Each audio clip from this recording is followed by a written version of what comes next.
Assalamualaikum warahmatullahi wabarakatuh. Kembali lagi bersama saya Suki di kanal Cerita Horor. Sebelum kita mulai dengan cerita hari ini, jangan lupa untuk menekan tombol like dan subscribe agar Anda tidak ketinggalan cerita-cerita menarik lainnya. Selamat mendengarkan dan semoga terhibur. Kisah nyata pendakian misterius di Gunung Merapi. Gunung Merapi, salah satu gunung berapi paling aktif di Indonesia, selalu menjadi tujuan favorit para pendaki. Keindahan alamnya yang memukau, dikombinasikan dengan tantangan mendaki gunung berapi aktif, menarik banyak petualang dari berbagai penjuru. Namun, di balik pesonanya, tersimpan cerita-cerita mistis yang membuat bulu kuduk merinding. Salah satunya adalah pengalaman mendebarkan yang dialami oleh sekelompok pendaki muda pada malam yang kelam di tahun 2018. Malam itu, Andi, Budi, Citra, dan Dika berkumpul di sebuah warung kopi kecil di Yogyakarta. Mereka sudah merencanakan pendakian ini selama berminggu-minggu. Andi yang paling berpengalaman di antara mereka, sudah beberapa kali mendaki Gunung Merapi dan selalu kembali dengan cerita seru. Budi, meski baru pertama kali, sangat antusias dan membawa berbagai perlengkapan yang diperlukan.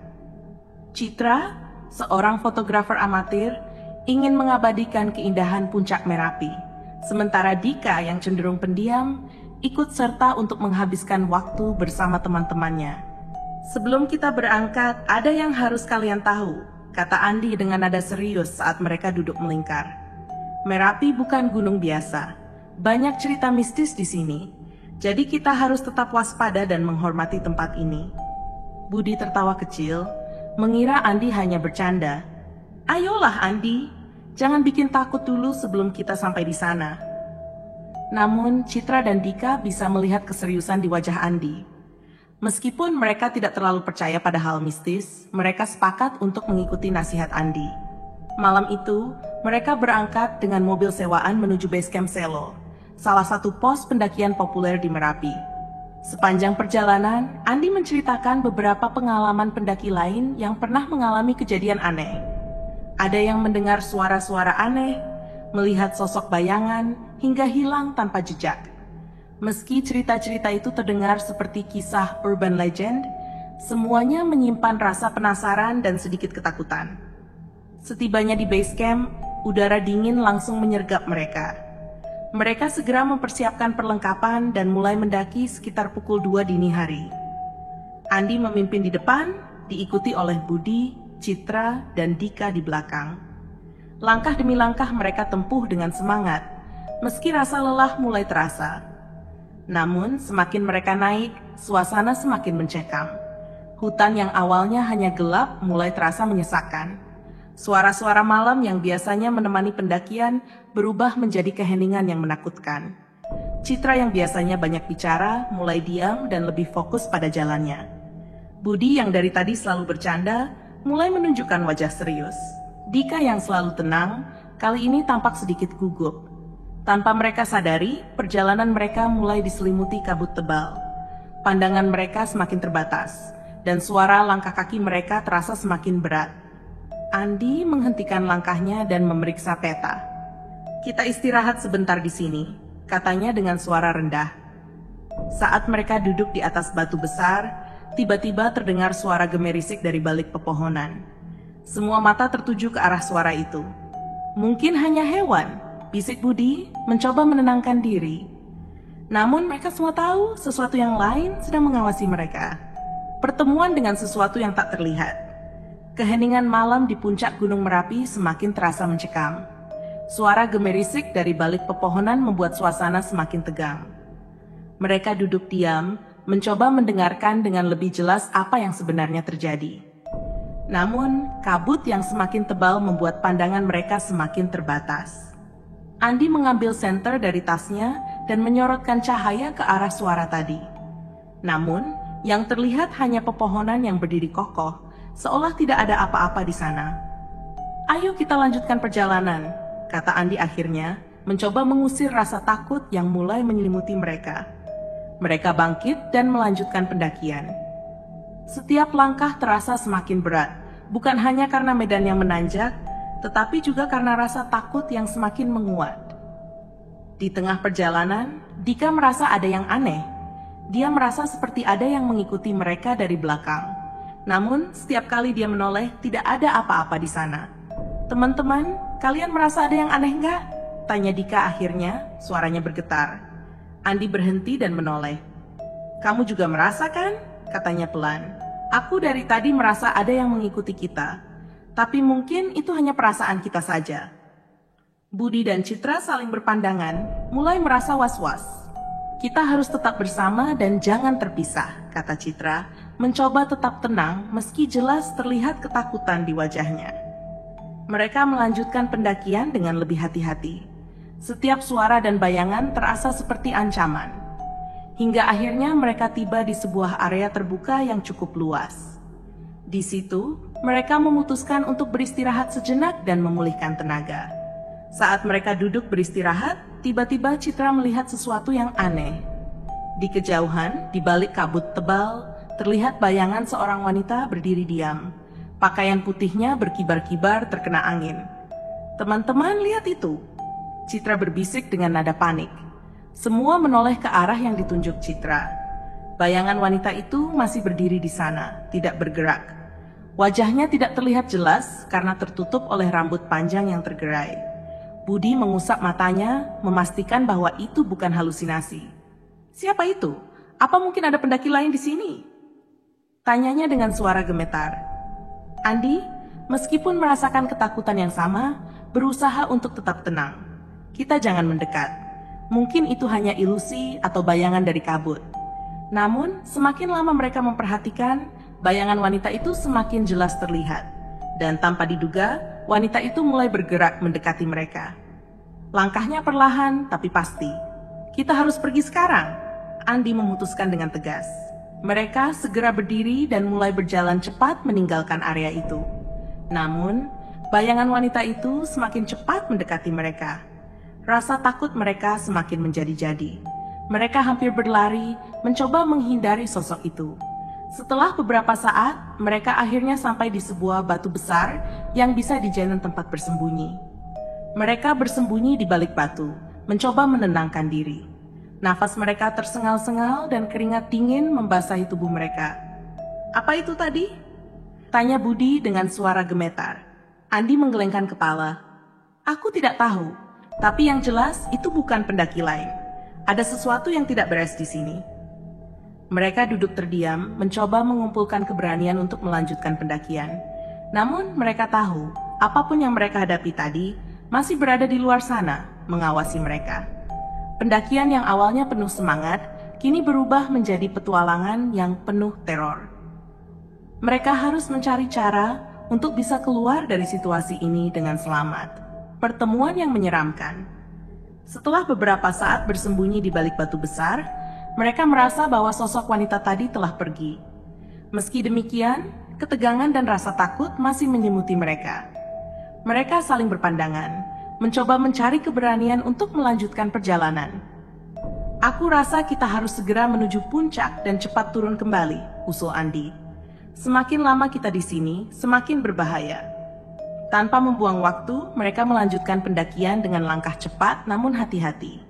Suasana malam semakin dingin, dan kabut tebal membuat jarak pandang semakin terbatas. Setiap suara kecil membuat mereka tersentak. Namun, mereka tahu, mereka harus terus bergerak. Setelah beberapa waktu, mereka tiba di sebuah jalur sempit yang diapit oleh jurang di kedua sisi. Langkah mereka semakin pelan dan hati-hati, karena satu kesalahan kecil bisa berakibat fatal. Tiba-tiba, dari balik kabut, muncul sosok wanita yang sama berdiri di tengah jalur sempit tersebut. Wajahnya masih tidak terlihat jelas, tertutup rambut panjang yang terurai. "Jangan bergerak," bisik Andi, mencoba menenangkan yang lain, meski dia sendiri merasa sangat takut. Namun, sosok itu mulai berjalan perlahan mendekati mereka. Langkahnya begitu tenang, tetapi menimbulkan ketakutan yang luar biasa. Citra mulai menangis, dan Budi berusaha menenangkan dirinya dengan menggenggam tangan Dika erat-erat. "Ini tidak mungkin nyata," bisik Dika dengan suara bergetar. Tiba-tiba, wanita itu mengangkat tangannya dan menunjuk ke arah mereka. Suara angin yang kencang terdengar seolah berbisik dalam bahasa yang tidak mereka mengerti. Tubuh mereka terasa kaku, seakan tidak bisa bergerak. Andi berusaha mengendalikan dirinya dan berpikir cepat.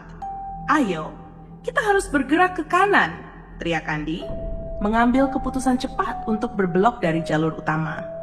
Mereka mengikuti instruksi Andi dan berlari ke arah kanan, menjauh dari sosok wanita itu. Meski jalur tersebut tidak jelas dan penuh dengan batu-batu terjal, mereka tidak punya pilihan lain. Mereka berlari tanpa menoleh ke belakang. Nafas mereka tersengal-sengal, dan tubuh mereka penuh dengan luka kecil akibat batu tajam. Setelah beberapa saat, mereka menemukan sebuah gua kecil dan segera masuk untuk berlindung. Di dalam gua, mereka duduk terengah-engah, mencoba mengatur napas dan menenangkan diri. "Apa tadi itu?" tanya Citra dengan suara serak, masih terlihat sangat ketakutan. Andi menggelengkan kepala. "Aku tidak tahu, tapi yang jelas kita tidak sendirian di sini." Mereka memutuskan untuk tetap di dalam gua hingga pagi tiba. Rasa lelah akhirnya membuat mereka tertidur, meski dengan rasa takut yang masih menghantui. Saat fajar mulai menyingsing, mereka terbangun dan memutuskan untuk segera turun gunung. Perjalanan turun terasa lebih cepat, mungkin karena mereka sangat ingin segera meninggalkan tempat tersebut. Setibanya di base camp, mereka disambut oleh penjaga pos yang melihat wajah-wajah mereka yang pucat dan penuh ketakutan. "Kalian baik-baik saja?" tanya penjaga pos dengan nada khawatir. Andi hanya mengangguk. "Kita bertemu sesuatu di atas sana," katanya singkat. Penjaga pos menghela napas panjang. "Banyak yang bilang, Gunung Merapi memang memiliki banyak misteri. Kalian harus bersyukur bisa kembali dengan selamat." Mereka tidak berkata apa-apa lagi. Pengalaman malam itu akan selalu terpatri dalam ingatan mereka. Mereka belajar bahwa Gunung Merapi bukan hanya menantang secara fisik, tetapi juga menyimpan rahasia yang tak terduga. Pendakian itu mengajarkan mereka untuk lebih menghormati alam dan segala misterinya. Kembali dengan selamat dan peringatan terakhir. Setelah kembali ke base camp, Andi, Budi, Citra, dan Dika memutuskan untuk segera kembali ke kota. Mereka ingin secepat mungkin meninggalkan suasana seram yang masih menyelimuti pikiran mereka. Perjalanan pulang di mobil sewaan terasa sunyi, tidak ada yang bersuara, masing-masing larut dalam pikiran mereka sendiri. Setibanya di Yogyakarta, mereka berkumpul di warung kopi yang sama seperti sebelum pendakian. Meski masih lelah dan terpukul, mereka tahu mereka perlu membicarakan apa yang telah mereka alami. "Semuanya terasa seperti mimpi buruk," kata Citra sambil mengaduk kopinya yang sudah mulai dingin. "Aku masih tidak percaya kita melihat apa yang kita lihat." Andi, yang biasanya paling berani, terlihat merenung. "Aku sudah mendaki Merapi beberapa kali, tapi ini pertama kalinya aku merasakan sesuatu yang benar-benar aneh." Sosok wanita itu seolah-olah dia mencoba memberi peringatan atau mengusir kita. Budi mengangguk. "Mungkin dia adalah penunggu gunung ini. Banyak cerita rakyat tentang roh-roh penjaga gunung. Mungkin kita melanggar sesuatu tanpa sadar." Dika, yang biasanya pendiam, kali ini angkat bicara. "Aku ingat saat kita di hutan, aku merasa ada yang mengawasi kita. Mungkin kita sudah diawasi sejak awal." Mereka semua terdiam, merenungkan kemungkinan itu. Suasana warung kopi yang biasanya riuh terasa sepi, seolah ikut merasakan ketegangan mereka. Saat mereka tengah berbincang, seorang pendaki tua yang duduk di meja sebelah mendekati mereka. "Maaf, saya tidak sengaja mendengar percakapan kalian. Saya juga seorang pendaki dan sering mendengar cerita tentang Merapi." Andi mengangguk. "Kami mengalami sesuatu yang aneh di sana. Apakah Anda pernah mendengar cerita serupa?" Pendaki tua itu tersenyum samar. "Banyak sekali cerita seperti itu. Gunung Merapi memiliki banyak misteri yang tidak bisa dijelaskan dengan logika. Ada yang bilang gunung ini adalah tempat bersemayamnya roh-roh leluhur yang menjaga keseimbangan alam. Terkadang mereka menampakkan diri untuk memberi peringatan." Citra bergidik. "Lalu, apa yang harus kami lakukan?" Pendaki tua itu memandang mereka satu persatu. "Hal terbaik yang bisa kalian lakukan adalah menghormati tempat itu. Setiap kali mendaki, berikan penghormatan dan jangan mengambil apapun yang bukan milik kalian. Selalu ingat, kita adalah tamu di rumah mereka. Mereka semua mengangguk, menyadari bahwa mereka telah menerima pelajaran berharga. Pengalaman mendebarkan itu mengubah pandangan mereka tentang alam dan misterinya. Mereka berjanji untuk selalu menghormati setiap tempat yang mereka datangi dan tidak menganggap remeh kekuatan alam. Beberapa hari setelah kejadian itu, mereka mendengar kabar bahwa pendakian ke Gunung Merapi ditutup sementara karena aktivitas vulkanik meningkat. Mereka merasa bersyukur telah kembali dengan selamat dan menganggap penutupan itu sebagai peringatan terakhir dari gunung tersebut. Pengalaman mendaki Gunung Merapi tidak akan pernah terlupakan. Mereka telah belajar untuk lebih menghormati dan memahami bahwa ada hal-hal di dunia ini yang tidak bisa dijelaskan dengan mudah. Pendakian itu, meski penuh dengan ketakutan, mengajarkan mereka untuk selalu waspada dan menghargai keindahan sekaligus misteri alam yang luar biasa. Pelajaran dan kesadaran baru. Waktu berlalu, namun pengalaman mencekam di Gunung Merapi terus membayangi Andi, Budi, Citra, dan Dika. Mereka kerap berkumpul dan membicarakan kejadian tersebut, mencoba mencari makna dan pembelajaran dari apa yang telah mereka alami.